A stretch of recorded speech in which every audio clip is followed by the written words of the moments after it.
Primeiro livro de Samuel, capítulo 30, numa linguagem mais atual, diz assim: 2 dias depois, Davi e seus homens chegaram a Ziglag, a sua cidade. Enquanto ele havia estado fora, os amalequitas tinham invadido o sul da terra de Judá e atacado Ziglag. Eles queimaram a cidade, prenderam todas as mulheres, não mataram ninguém, mas foram embora e levaram todos como prisioneiros.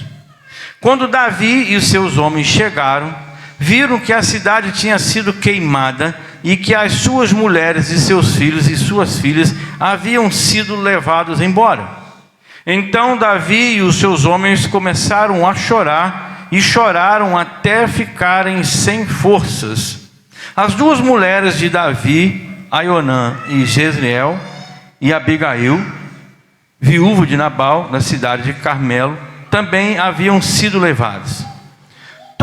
Davi ficou então numa situação muito difícil, pois os seus homens estavam tão amargurados por ficarem sem os seus filhos, que falaram até em matá-lo a pedrada.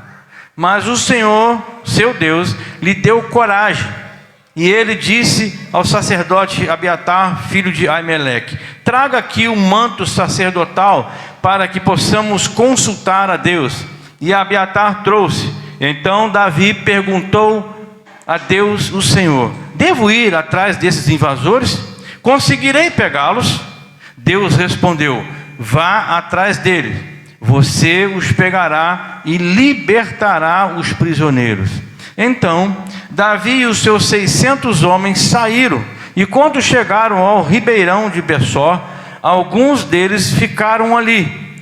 Davi continuou o seu caminho com 400 homens. Os outros 200 estavam cansados demais para atravessar o ribeiro e por isso ficaram para trás. Os homens de Davi acharam no campo um rapaz egípcio e levaram a Davi e deram ao rapaz comida, água, figos secos, 2 cachos de passas que haviam ficado 3 dias e 3 noites sem comer e nem beber. Mas depois de comer, as suas forças voltaram. Então Davi perguntou: quem é o seu dono? De onde você é? Eu sou o egípcio e sou escravo de um amalequita, respondeu ele. O meu dono me deixou aqui para trás 3 dias e fiquei doente. Nós invadimos a terra dos Queretitas, a região sul de Judá e o território do grupo de famílias de Calebe, e queimamos a cidade de Ziglag. Então Davi lhe perguntou: você pode me levar até onde os amalequitas estão? Sim, respondeu ele. Se o Senhor prometer em nome de Deus que não me matará, nem me entregará ao meu dono. Então ele levou Davi. Os amalequitas estavam espalhados por toda a região, comendo e bebendo e festejando por toda a grande quantidade de coisas que haviam tomado da terra dos filisteus e da terra de Judá. No dia seguinte, ao amanhecer, Davi os atacou e lutou até anoitecer, e nenhum deles escapou, a não ser 400 rapazes que montaram camelos e fugiram.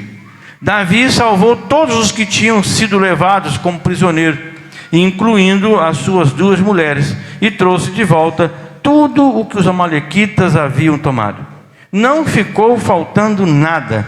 Davi levou de volta todos os filhos e todas as filhas dos seus homens, e de todas as coisas, grandes e pequenas, que os amalequitas haviam tomado.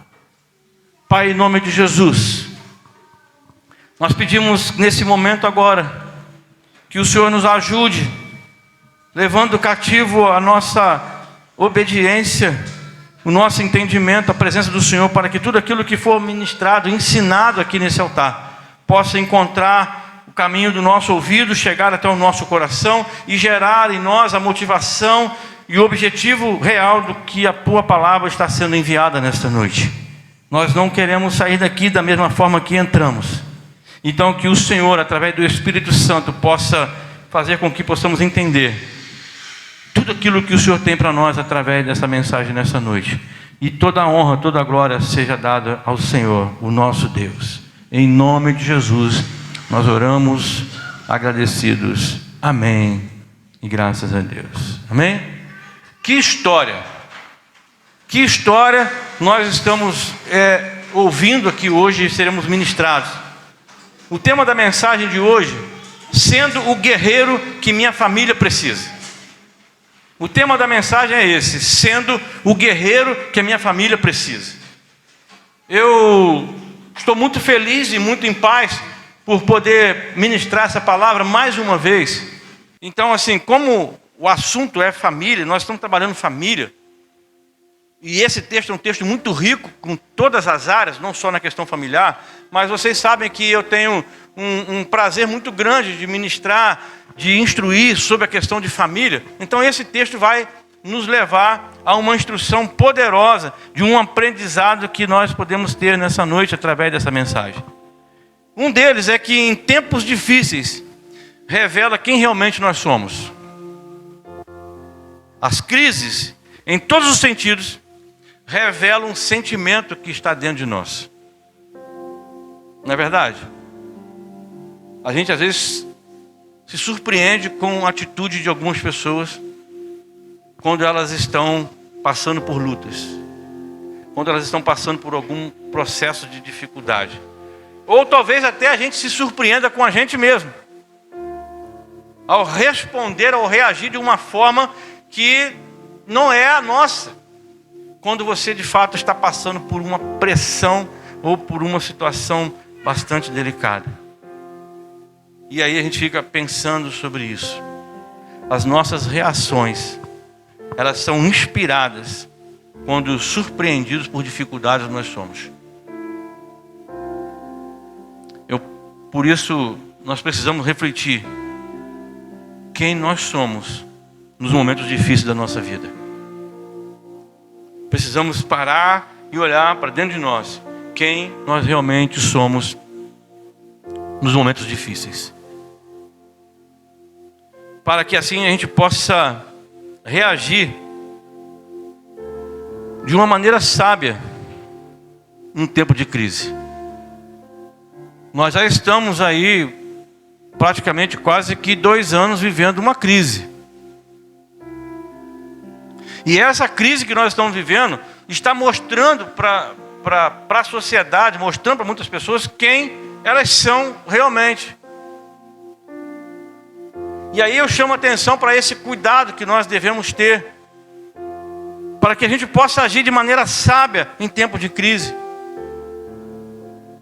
O contexto do texto mostra para nós que Davi estava vivendo num deserto, com um grupo de seguidores, que também estavam tentando sobreviver com as suas famílias em paz. E a gente fica pensando como que é difícil você hoje sobreviver na cidade. Já está difícil. Você imagina tentar sobreviver num deserto com uma família e querer viver em paz. E o contexto desse texto mais ou menos caminha para essa direção. E a gente pode fazer uma leitura superficial que eram homens duros, porque não é qualquer um que vai viver no deserto não, querido. Não é qualquer boca aberta que vai para lá não. Não vai morrer. Então eram homens experientes, experimentados, talvez na dor, no sacrifício. É um termo que as pessoas costumam dizer assim, eram casca grossa. E eles estavam lá tentando sobreviver no meio do deserto, enfrentando crises. E na realidade Davi, ele estava mais era fugindo de Saul, porque Saul havia jurado que ia matar. Aí Davi falou assim, eu vou dar um jeito de sair fora desse homem. E aí ele entendeu que lá no deserto ele poderia ficar mais protegido. E uma coisa simples de entender. Aí vamos trazer agora para a realidade nossa atual. Quando você sai de casa para trabalhar, você está buscando lá o sustento da sua família. Quando você volta para casa, o que é que você espera encontrar na sua casa? Alguém falou aí? Paz, não é isso? Alegria, harmonia. Davi estava com seus homens. Eu vou falar um pouquinho daqui a pouco onde ele estava. Mas ele volta da onde ele estava. E com expectativa de chegar em casa, encontrar essa paz, encontrar essa alegria, essa harmonia. O que ele encontra? A cidade toda queimada, toda destruída. E todas as famílias, todas as pessoas que estavam ali, as mulheres, as crianças tinham sido levadas como sequestradores, né? Então você imagina só que frustração, que tristeza, que decepção Davi e os seus homens tiveram quando vêm para casa com aquela expectativa: nós estamos cansados, eu quero chegar em casa agora, aquele banho gostoso, né? Não sei se vocês tomaram banho todo dia lá naquele lugar, no deserto, mas ter aquela acolhida, né? A Caixa está me ajudando a lembrar aqui. Reféns como de sequestradores, né? Então assim, é essa situação que as pessoas que estavam naquele lugar ficaram reféns. E foram levados para um outro lugar, que Davi não sabia para onde, não sabia como.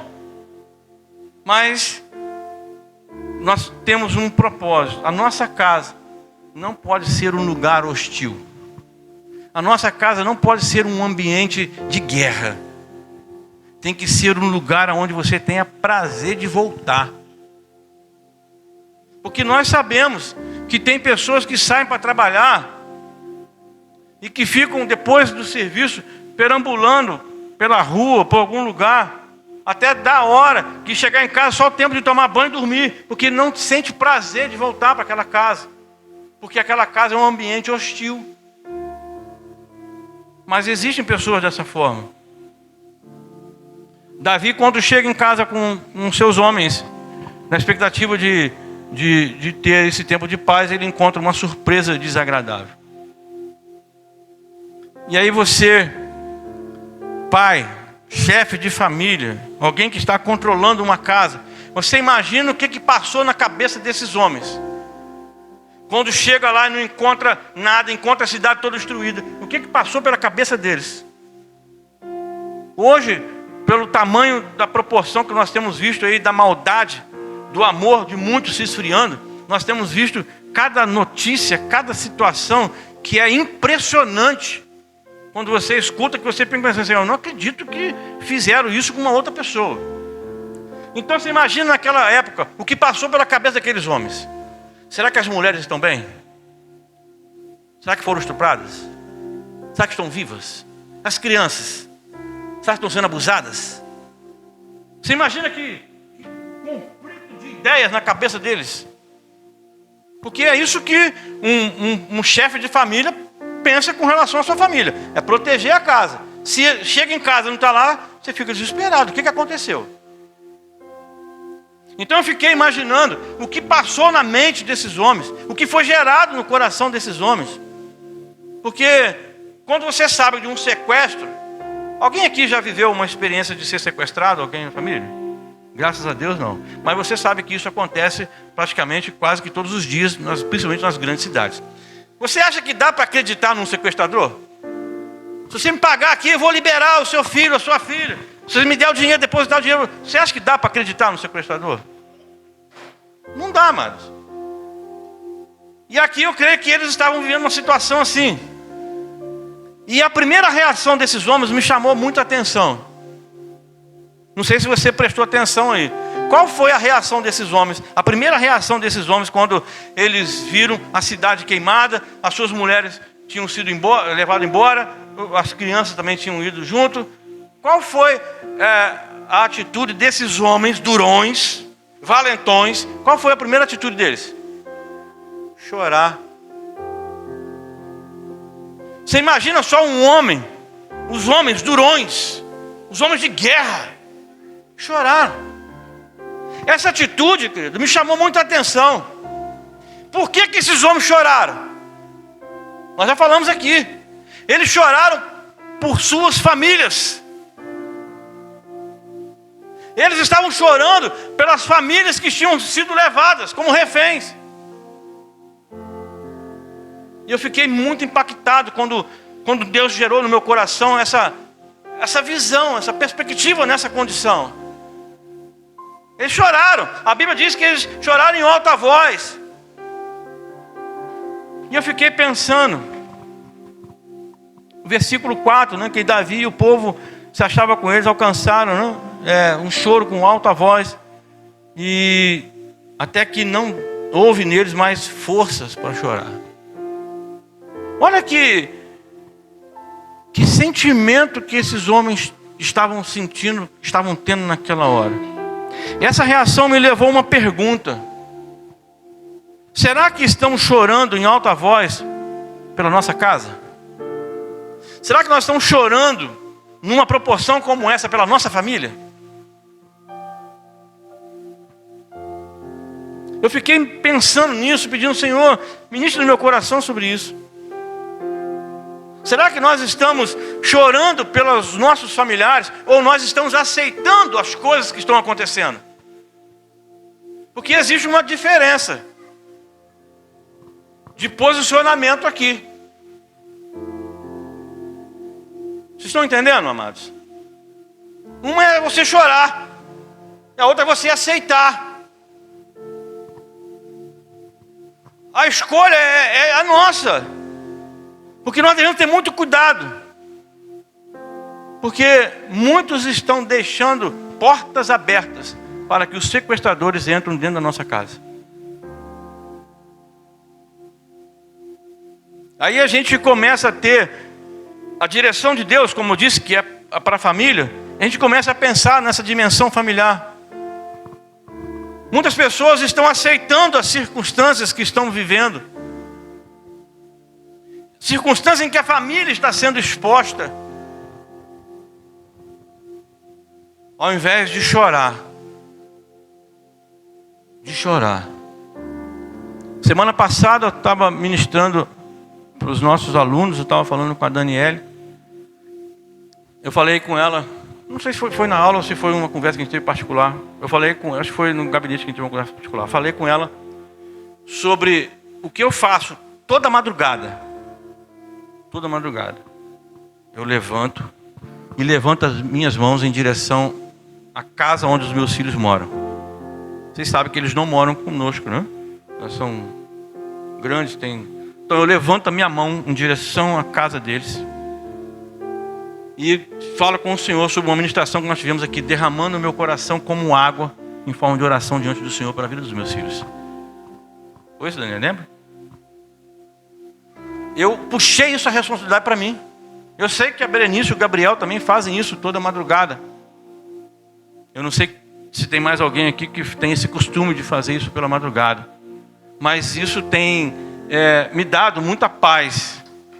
Porque a minha parte eu estou fazendo. Aquilo que compete a mim fazer, eu estou fazendo. E eu estou confiando, descansando em Deus, que Deus vai fazer a parte dele, que é convencê-los do pecado, da justiça e do juízo.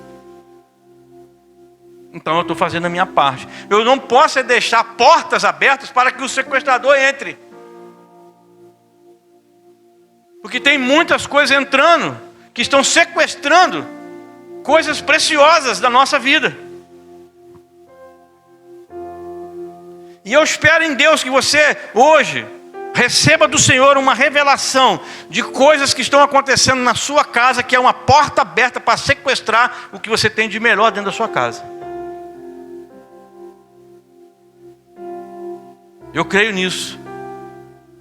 A primeira reação desses homens foi essa de chorar. E a gente fica pensando nisso. Situações difíceis, elas não mandam aviso. Chega sem avisar, querido. Simplesmente acontece. Se você tivesse um aviso prévio, mês que vem você vai passar por uma situação assim, assim, assim. Você ia se prevenir, né? Mas as situações difíceis não avisa não. Elas vêm, chegam e pronto. Nós precisamos estar fortalecidos no Senhor. Porque se você não estiver fortalecido no Senhor, você vai esmurecer. Você vai entristecer. Porque olha só uma coisa. Davi estava com 600 homens. E quando eles voltaram, Davi e os 600 homens encontraram a mesma situação de miséria lá. A primeira reação foi chorar em alta voz por aquilo tudo. Mas depois que a coisa acalmou, qual foi a reação dos outros? Vamos dizer assim, se fosse um número fechado, isso eu creio que é um valor aproximado. Mas vamos dizer que 599 homens tiveram uma reação totalmente diferente da de Davi. Eu estou só dizendo aqui uma situação hipotética, tá bom? Mas esses homens, tirando Davi, o que eles pensaram? O versículo de número 6 está lá. Pois o povo falava em apedrejar Davi. Eles estavam achando que Davi que era o culpado. Porquanto a alma de todo o povo estava amargurada por causa dos seus filhos e das suas filhas. Você acha que a alma de Davi não estava amargurada também, não? Aqui existe uma diferença de como lidar com sentimentos na hora de uma crise. Esses homens todos pensaram em matar Davi, em acabar com Davi. E Davi não, Davi teve uma outra postura. A Bíblia diz que Davi ficou bravo. Ficou triste, amado. Você imagina só, na hora que o povo tinha que juntar forças, precisava de um líder para poder conduzir a nação, conduzir aquele povo, não era a nação, conduzir aquele povo naquele momento. Ao invés de eles juntarem forças, eles estavam pensando em matar o líder. Queria acabar com Davi. Tornaram-se inimigos deles mesmos.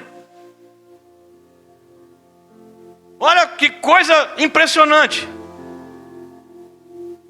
E isso acontece em algumas casas, em alguns lares, quando são invadidos por sequestradores.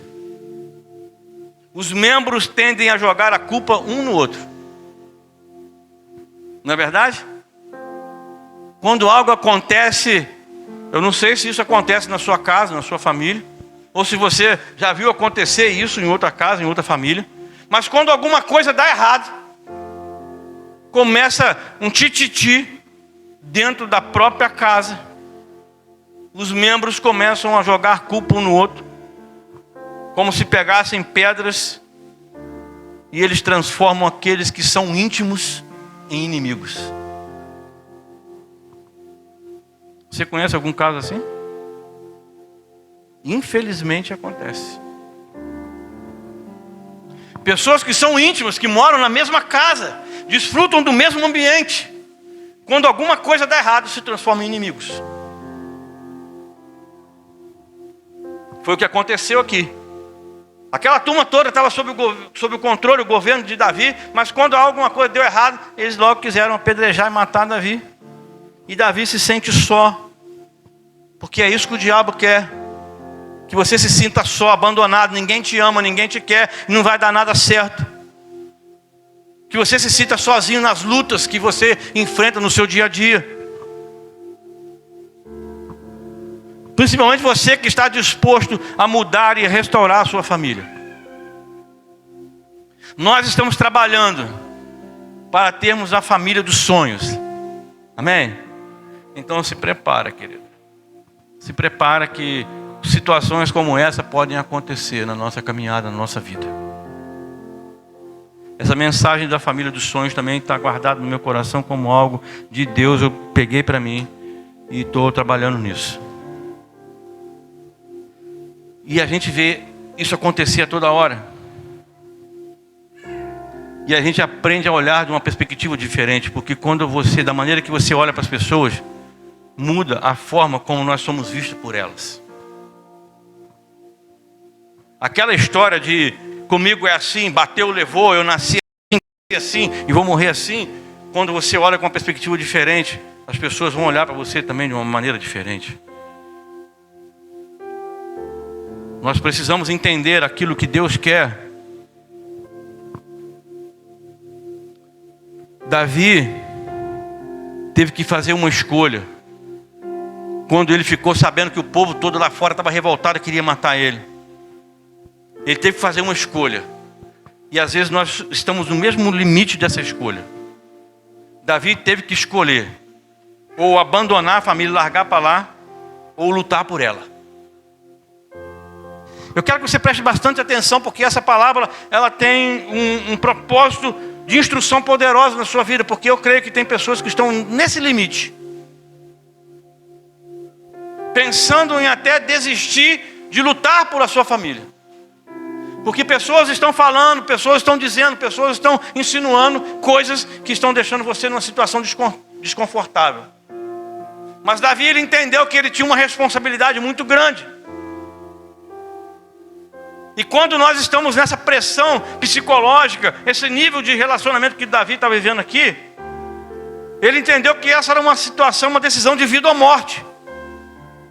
Ou ele ia viver espiritualmente ferido pelo resto da vida, ou ele ia ser um herói espiritual na sua família. Aí Davi faz algo que nos chama a atenção de uma maneira muito, muito interessante e especial. A primeira atitude que uma família deve ter quando enfrenta dificuldade é buscar o Senhor. Saber do Senhor como que eu devo agir num momento como esse. Fica aí a orientação. A primeira atitude que nós devemos ter como família, quando enfrentamos uma dificuldade, ou como nós estamos aqui dentro do texto, sendo sequestrados ou saqueados, nós devemos buscar o Senhor, para saber o que Ele quer. É no ambiente familiar, amado, que nós aprendemos a amar. É nesse ambiente doméstico, caseiro, que nós aprendemos a amar. Porque olha só que desafio que nós enfrentamos. Porque é nesse ambiente de família é que nós enfrentamos as piores decepções, as frustrações. É tudo nesse ambiente de família. Mas ali eu sou desafiado a ter uma capacidade diferente de amar. Eu sou desafiado a amar. Isso é cristianismo. É isso que Cristo nos ensina. É isto que o Evangelho nos ensina. Mas a realidade é que existem muitos cristãos que estão vivendo um cristianismo de conversa fiada. O que é um cristianismo de conversa fiada? É viver cristianismo só de domingo, querido. Isso é conversa fiada. Só vem no culto domingo. Eu não estou querendo julgar seu relacionamento, sua vida com Deus, não. Mas fica claro sobre isso. É um evangelho de conversa fiada. E o que é pior, esse cristão nem sabe, mas já caiu descrédito dentro da sociedade. Ele acha que é um bonitão bambambam, mas ele já está desacreditado na sociedade já. Porque ele só quer vir no culto de domingo. E uns ousam só vir no culto de domingo de ceia. São os mais radicais ainda. Isso acontece porque a vida dessas pessoas não está alinhada com o discurso que ela prega. Talvez ela bate no peito no local de trabalho, onde ela fala e acontece uma porção de coisa, mas o testemunho dela lá dentro está totalmente vazio, totalmente desacreditado. Diz que ama, mas falta atitude de amor. Ter atitude de amor, isso é muito sério. E muitas pessoas, em nome de Jesus, estão discriminando as outras. E é mais sério ainda. A verdade é que nós carecemos da graça de Deus todos os dias. Precisamos de sabedoria para não abortar os sonhos de Deus na vida das pessoas que nós amamos.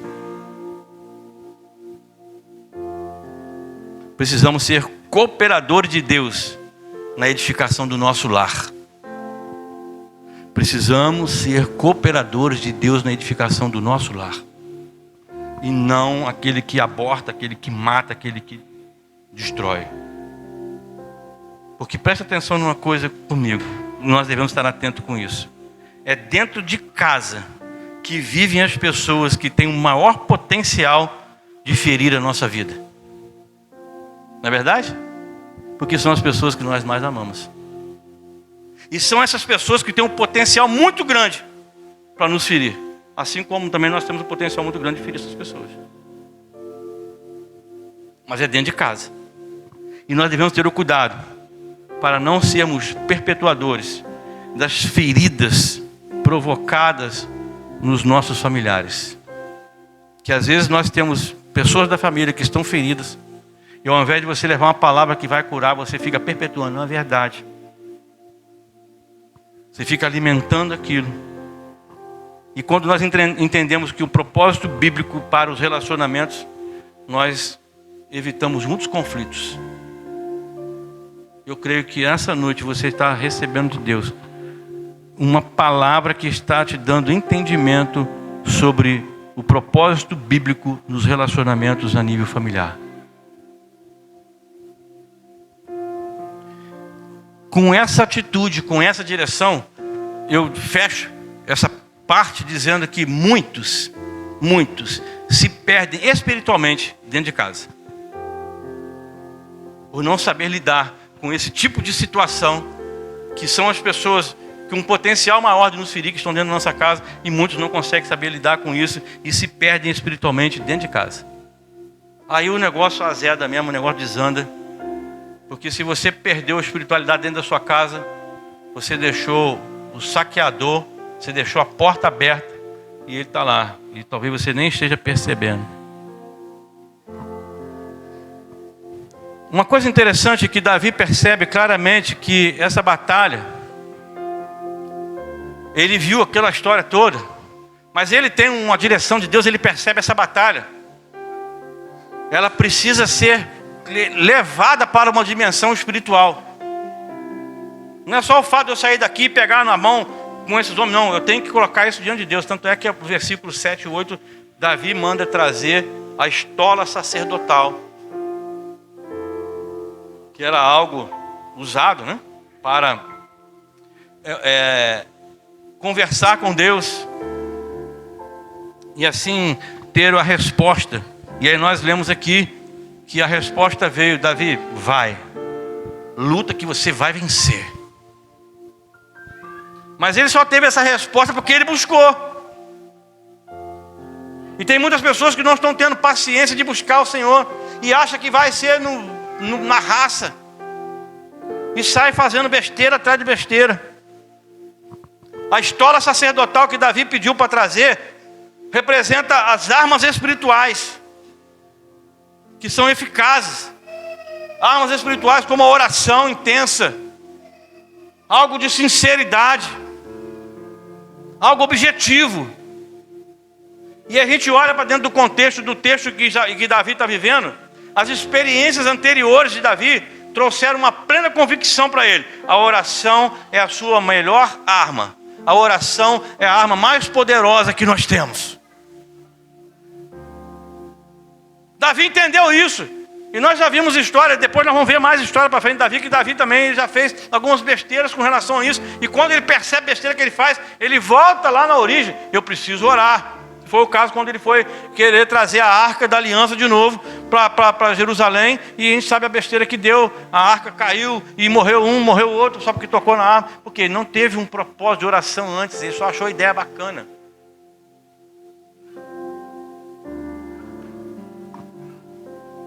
E as experiências anteriores de Davi fazem com que a sua fé seja usada de forma racional.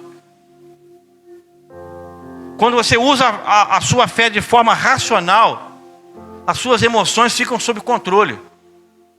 Porque se você deixar para agir só sobre as suas emoções, você vai perder o controle de muitas coisas na sua vida. Porque quando você alinha a sua fé racional com o seu sentimento, você consegue abrir porta para o caminho, para fazer o que precisa ser feito. A verdade é que cada dia nós somos surpreendidos por um novo desafio. A cada dia nós somos surpreendidos por um novo problema. Né, Bombinha? A cada dia. A cada dia surge algo novo. Nós não precisamos hoje da estola sacerdotal, sabe por quê? Porque nós temos o Espírito Santo que habita em nós. Então, quando surgir um problema, quando surgir uma dificuldade, consulte o Espírito Santo. Clame por ele, peça a orientação do Senhor. Assim como Davi era ungido, nós somos ungidos também em Cristo.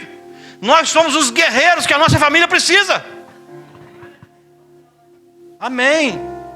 Nós somos esses guerreiros que a nossa família precisa. Viu, Ricardo? Nós somos isso. Através do Espírito Santo, muitas coisas vão se clarear, vão abrir na nossa vida.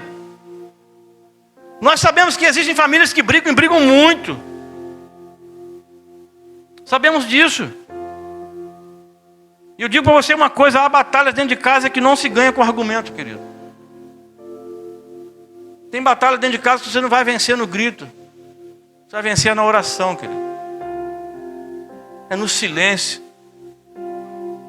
É lá que você vai vencer. Todas as nossas vitórias em casa serão alcançadas através do joelho, dobrado, orando, clamando a Deus, derramando a nossa alma perante Ele. Não desista, não jogue a toalha, não entregue os pontos. Lute pela sua família, lute pela sua casa, mas não faça nada antes de orar. Aí depois sim, depois que você ora, chega a hora de agir. É a hora da ação. Aí o negócio fica mais gostoso. Que aí você vai entender aquilo que Deus te deu como estratégia, você vai seguir adiante. Alguns companheiros de Davi não aguentaram a caminhada. A Bíblia diz ali que eles, quando eles saíram para poder restituição da família, muitos não aguentaram. Cansados, gente. Ficaram lá. E Davi não criticou eles, deixa eles quietos aí. Vamos seguir adiante. Davi não se preocupou com eles. E aí a gente aprende uma lição muito importante com Davi no quesito família. Na família não podemos forçar as pessoas a uma caminhada que elas não aguentam. E tem gente aí tentando arrastar a pessoa da família. O cara não está aguentando.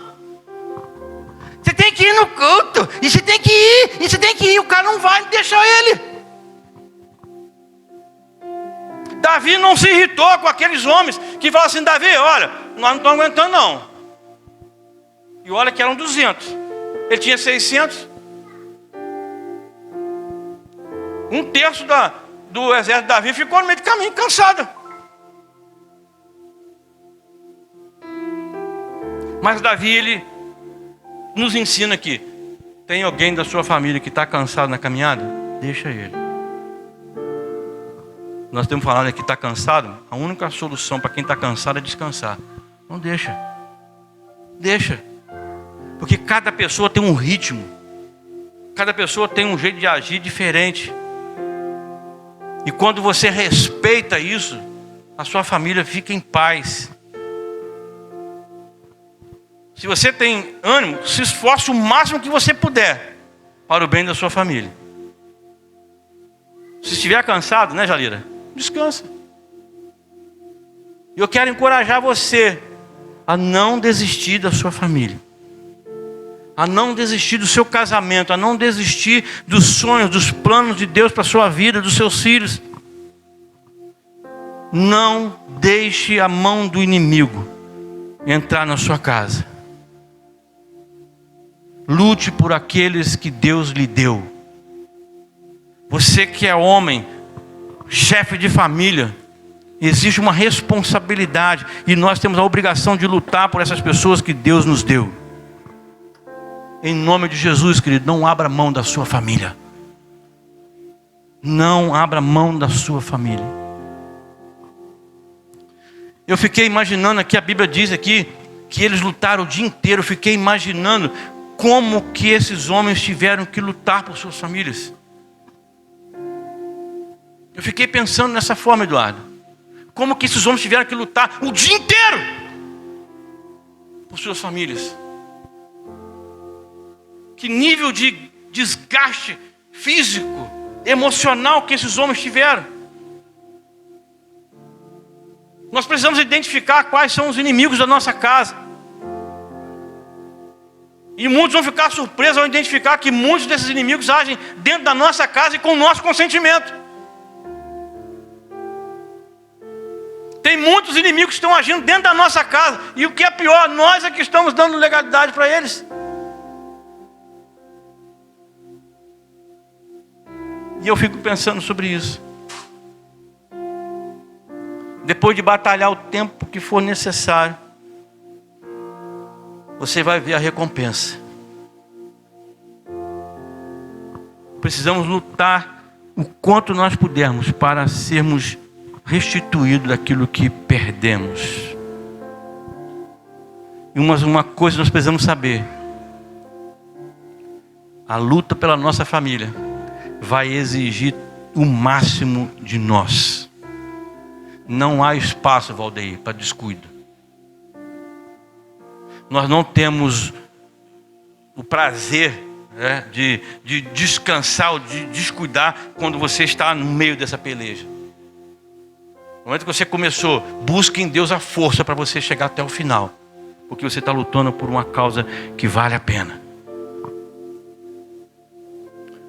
Saia em defesa da sua família. Não abra mão de ver a vitória de Deus acontecendo dentro da sua casa. Não abra mão disso. A vitória de Deus na sua casa. A Bíblia diz que Davi salvou tudo. Ninguém faltou, desde o menor até o maior. Davi conseguiu restituir toda a sua família, sem exceção alguma. Tudo. Tudo. Não deixe sua família ser destruída. Não se conforme em perder nenhum dos seus familiares. Porque Jesus quer que você e a sua família sejam salvos.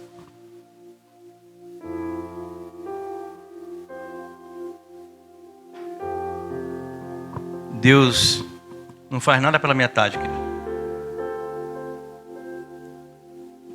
Deus não faz nada pela metade. Se você crê nisso, receba a sua bênção completa, querido. Porque Deus não faz nada pela metade, não. A bênção é completa. O que parecia ser o fim, não foi. Não foi. Eu quero encorajar você a esperar em Deus por um milagre. Se existe situação na sua casa que você está dizendo assim, só um milagre, então eu quero encorajar você, espere por esse milagre na sua casa. Espere por esse milagre na sua casa. Sabe como? Sendo o guerreiro que a sua família precisa. Porque o milagre não vai acontecer se você não guerrear, querida. Então seja o guerreiro que a sua família precisa. Quando surge uma crise, precisamos ter coragem para enfrentar, querida. Tem gente que prefere fugir dela, mas o homem de Deus, a mulher de Deus, ele não vai fugir disso, ele vai enfrentar essa crise. A Bíblia conta ali que Davi conseguiu, veio, restituiu tudo, ficou tudo bacana, tudo lindo. E quando tudo parecia lindo, quando tudo parecia já no jeito, surge um problema.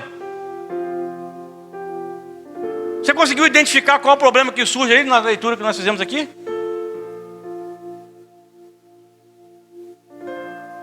O interessante é que eu falei agora há pouco que ficou 200 homens cansados para trás. Lembra disso? A Bíblia diz para nós ali. Se você ler um pouquinho mais à frente, você vai ver que depois que Davi e os homens conseguem trazer tudo de volta. E algo interessante ali, voltando aqui um pouquinho, que a Bíblia diz para nós que esse dia todinho de luta,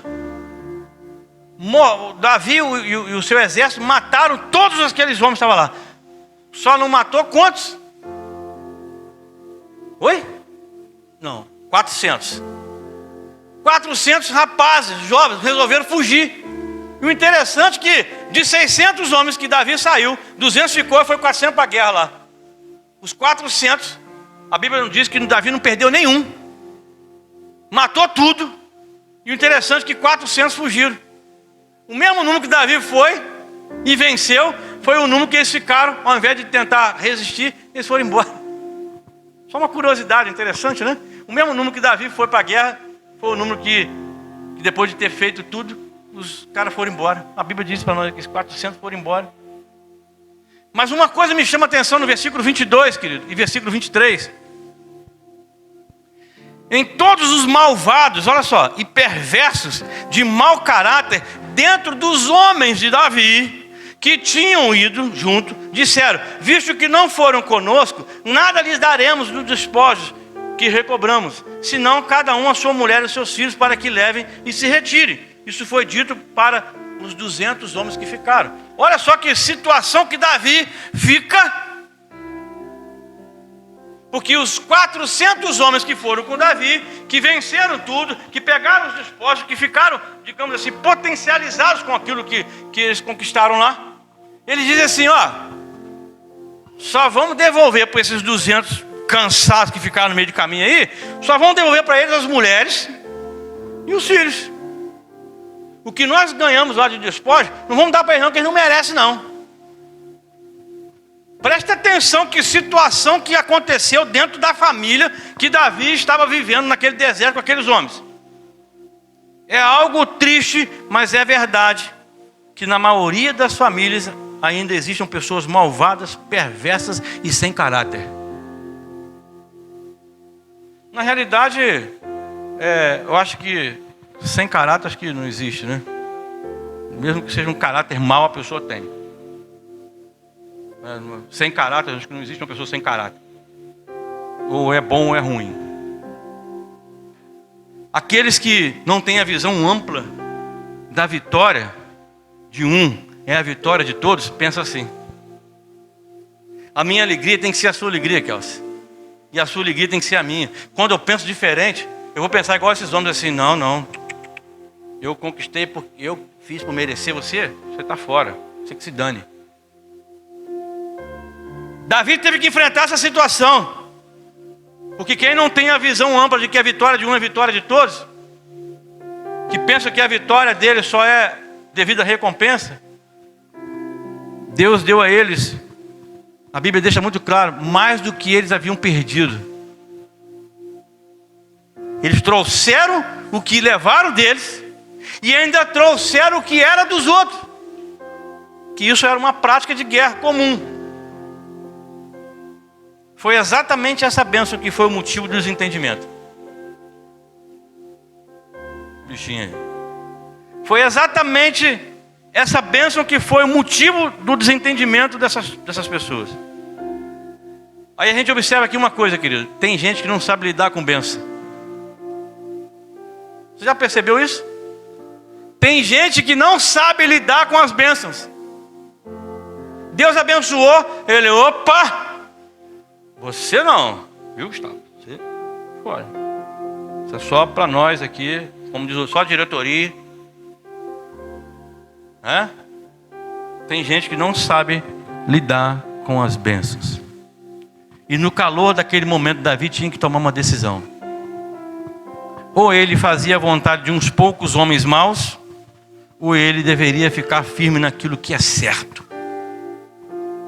Tem hora que nós vivemos isso na nossa vida. Tomar uma decisão em prol de pessoas más, de situações ruins, ou fazer aquilo que é certo. Ô glória. Davi enfrentou esse problema. E a decisão de Davi, aí eu quero chamar a sua atenção para uma outra coisa, que até então eu não havia percebido a extensão dessa ação de Davi. Quem gosta de estudo bíblico, quem gosta de entender alguns pontos que são ligados de uma história para outra, vai se deliciar com o que eu vou dizer aqui agora. Se é que você ainda não percebeu. Eu digo para vocês que eu fui perceber isso estudando, meditando e aprofundando nessa palavra hoje. A decisão de Davi em distribuir todos os despojos com todas as pessoas, mesmo com aqueles 200 que ficaram lá, ele teve uma resposta, uma reação a longo prazo. E vou dizer para você como que é. Muito maior do que poderia imaginar, Davi fez algo que garantiu o futuro dele. Davi escolheu ficar firme naquilo que é certo. E nessa decisão de ficar firme naquilo que é certo, ele estabelece um princípio que serviu de subsistência para ele muito tempo além daquele que eles estavam vivendo. E aí eu quero dizer para você uma coisa, você que gosta de anotar: o bem ou o mal que nós escolhemos estabelece um precedente para o futuro. O bem ou o mal que nós escolhemos estabelece um precedente lá para o futuro. Ou seja, uma brecha. Ou pode ser boa ou pode ser ruim. Versículo 23 diz assim: mas Davi disse: não fareis assim, irmãos, com o que nos deu o Senhor. Ele nos guardou e entregou às nossas mãos a tropa que vinha contra nós. Davi ele consegue enxergar nessa dimensão. E quando Davi diz: Deus nos deu a vitória, ele diz para todos, não só para aqueles 400 que foram com ele lá, não, aqueles 200 que ficaram também lá. Porque Davi entendeu que aqueles homens que ficaram lá tiveram uma participação. Eles não foram para a peleja, mas eles ficaram tomando conta daquilo que pertencia àqueles homens. A coisa que aliviou a carga, que já estava mais próximo. Então eles ficaram ali como olheiro, como cuidador, como guardador daquilo. E Davi entendeu. Eu vejo aqui uma coisa muito interessante nessa atitude de Davi. E aí eu quero compartilhar com você isso.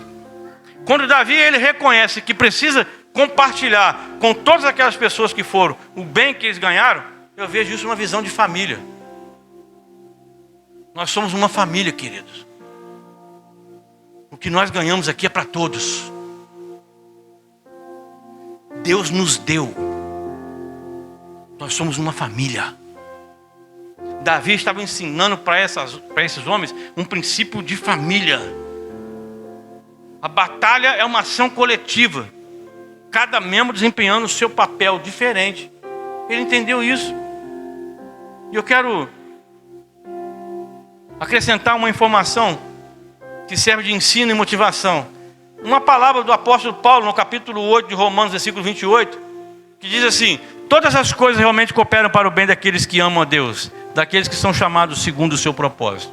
Amados, olha que coisa interessantíssima sobre esse versículo dentro desse texto e dentro do contexto dele. Olha só, eu vejo isso acontecendo na vida de Davi dentro desse episódio.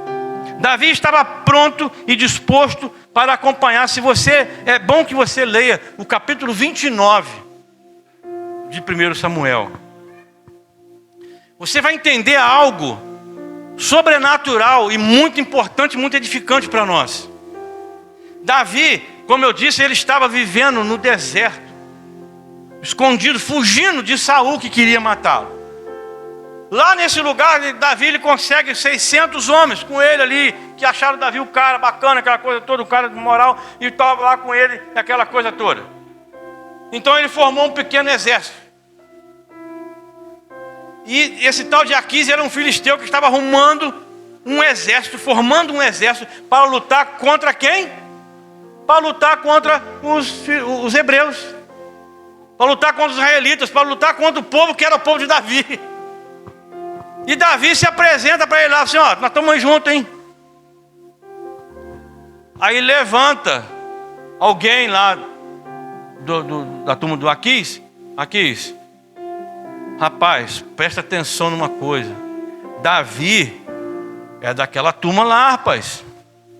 Não confia nesse cara, não.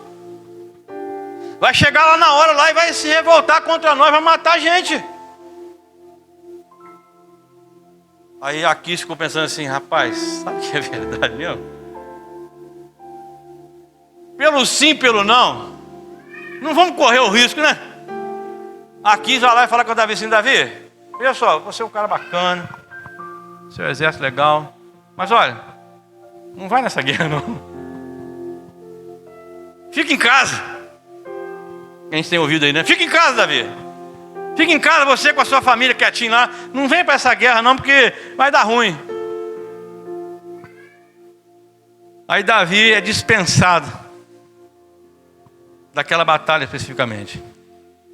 O que você acha que deve ter acontecido no coração de Davi? Pensa bem você, que está ali associado com aqui naquele momento ali, né? Era uma liderança que Davi estava se submetendo. Você imagina a sua liderança dizesse para você assim, ó, Denise, não precisa mais trabalhar não, tá? Fique tranquilo. O que você acha que gerou no coração de Davi? Fala a verdade. Ele deve ter ficado desapontado, não ficou? Deve ter ficado muito bravo. Não é, Cecília? Todo empolgado, é agora, é nós. Fica aí. Amados, eu falei agora há pouco aqui, todas as coisas cooperam para o bem daqueles que amam a Deus, porque Deus tem um propósito. Os homens que foram falar com Aquis para não levar Davi, não sabiam o que eles estavam fazendo. Na realidade não sabiam o que eles estavam falando. Mas Deus, que é onisciente, onipresente, onipotente, sabia. Davi também não sabia o que estava sendo gerado no coração dele, com relação àquilo, mas com relação ao que Deus tinha de plano lá na frente. Eu vou dizer para você aqui que foi uma coisa interessante. Veja só uma coisa. Davi ficou deveras desapontado por ser rejeitado. Coisa que ninguém gosta. A rejeição é algo que incomoda a gente, não é verdade? Davi havia sido rejeitado. Só para constar uma coisa. Sabe qual batalha que Davi foi rejeitado? Eu falei agora há pouco aqui que foi dos filisteus contra o povo de Deus. Mas o que aconteceu nessa batalha? Quem que morre nessa batalha? Nada mais, nada menos do que Saul e Jonatas. Olha o livramento que Deus deu para Davi. Você imagina Davi fazendo parte de uma guerra onde o rei Saul, o rei dele, e o filho dele, o melhor amigo dele, Jonatas, morrem nessa batalha. Você imagina só como é que deveria ficar a cabeça de Davi, o sentimento dele ficou muito pior do sentimento de rejeição. Concorda comigo? Olha como é que Deus sabe das coisas, o fim antes do começo. Davi ficou bravo, ficou rejeitado, mas olha só o livramento que Deus deu a ele. Ele não participou dessa batalha. Era a mão de Deus agindo. Pois, ao voltar para casa, mesmo encontrando aquela destruição, aquilo tudo, Davi, ele vence, né? A história. Porque se Davi fosse integrado ao exército dos filisteus, ele não ia voltar para casa naquela hora. Ele ia ficar no campo de guerra. Ou seja, ele não ia ver a destruição que a família dele tinha enfrentado naquela hora. E talvez se passasse muito tempo daquele processo de destruição, ele não ia conseguir o resultado que ele conseguiu. Está entendendo? Se ele vai para aquela guerra, olha só que um abismo chamando outro abismo. Saul morre, Jonatas morre, aí Davi estava no meio daquela guerra, quando ele volta, a família dele destruída, ele já não ia saber mais, não ia ter nem condição de fazer o que ele fez. Mas aquele não de Aquis fez com que Davi voltasse e encontrou a sua família, a sua casa toda destruída. Mas ainda há tempo de restituição e de salvação da família. E essa ação contribuiu para que Davi e os seus homens atacassem os amalequitas e recuperassem tudo que havia perdido. Esta perda foi útil para fazer retornar o mais rápido possível ao território de Judá. Olha só que coisa impressionante. Davi, ele vai lá e retoma aquilo tudo. Aí a Bíblia diz para nós aqui, você vai ler depois na sua casa um pouquinho mais do versículo 19 em diante, que Davi, ele pega os despojos, ele divide aqueles despojos para aquelas pessoas, e ele ainda abençoa as outras pessoas que eram líderes dele na época. Ele dá um pouquinho para cada um. Aquilo, como disse o André agora há pouquinho, um mimo para o povo dele. E esse mimo que ele deu para o povo dele fez com que esse povo dele o conduzisse para onde? Para onde? Quem morreu foi Saul. Era o rei que estava em vigência naquela ocasião. E quem havia sido ungido rei no lugar de Saul? Davi. E com esse mimo que ele fez com o povo não teve dificuldade. Davi é o nosso rei. Davi é o nosso rei. Pronto, amado. Todas as coisas cooperam para o bem daqueles que amam a Deus. Se Davi tivesse ido para aquela guerra, talvez isso não teria acontecido. todo esse processo conduziu mais rapidamente Davi para o trono de Judá. Uma coisa é fato, querido: o diabo não pode mudar o que Cristo fez por nós, mas ele pode criar confusão, pode causar interrupção nas nossas vidas, criando essas instabilidades. Muitos cristãos são atacados e derrotados espiritualmente porque são pegos de surpresa por Satanás. Eu quero, caminhando para o final, cuidado, e mesmo assim, todo cuidado ainda é pouco, porque pode estar acontecendo coisas graves na nossa casa, no seu lar, quando você está fora. Muito cuidado. O diabo é sem dúvida o maior interessado em destruir a sua família, em acabar com o seu lar. E o que não falta é argumento para isso. Não deixe sua família, não deixe o seu lar sem uma cobertura. O diabo está só aguardando a sua ausência para atacar. Os amalequitas que deram em cima daquela família de Davi, eles estavam como o diabo, estavam só esperando na hora que Davi saiu com a turma e foi atacar. É assim que o diabo faz, querido. O diabo, ele é oportunista. 1 Pedro capítulo 5, versículo 8: sede sóbrios, vigiai, porque o diabo, o vosso adversário, anda em derredor, bramando como um leão, buscando a quem possa tragar. O diabo está na espreita. E tem muito crente fazendo vista grossa. Não, não é isso não. Deixa a porta aberta para ver. O diabo não quer saber se a sua família é nova ou não. Se você tem 1 ano de casado, se você tem 50 anos de casado, André. Se você é crente, se você é do Ministério do Louvor, se você é da intercessão, se você é da oração, se você é da administração da igreja, se você é uma outra pessoa que exerce um serviço na igreja, ele não quer saber disso não. Ele não quer saber se você é obreiro, se você é pastor, se você o que é não. Ele quer acabar com a sua família, quer acabar com a minha família. Esse é o propósito dele: roubar, matar, destruir. Deus quer e pode fazer uma obra de restituição sem precedente na nossa vida. Eu creio nisso. Deus pode fazer isso. Deus pode e Deus quer.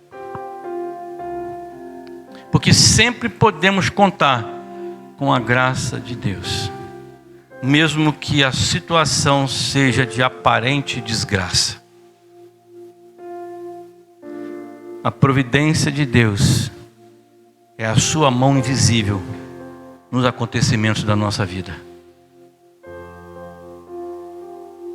Deus precisa estar em primeiro lugar, pois com Ele a família é prioridade. O maior sucesso é o sucesso da nossa família, é o sucesso da nossa casa. E eu, você, nós precisamos ser o guerreiro que a nossa família precisa.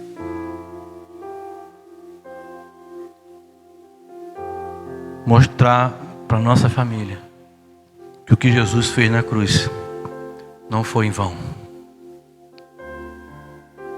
Falar de Deus, muitos falam, querido. Mas na prática, na vida, no dia a dia, no testemunho,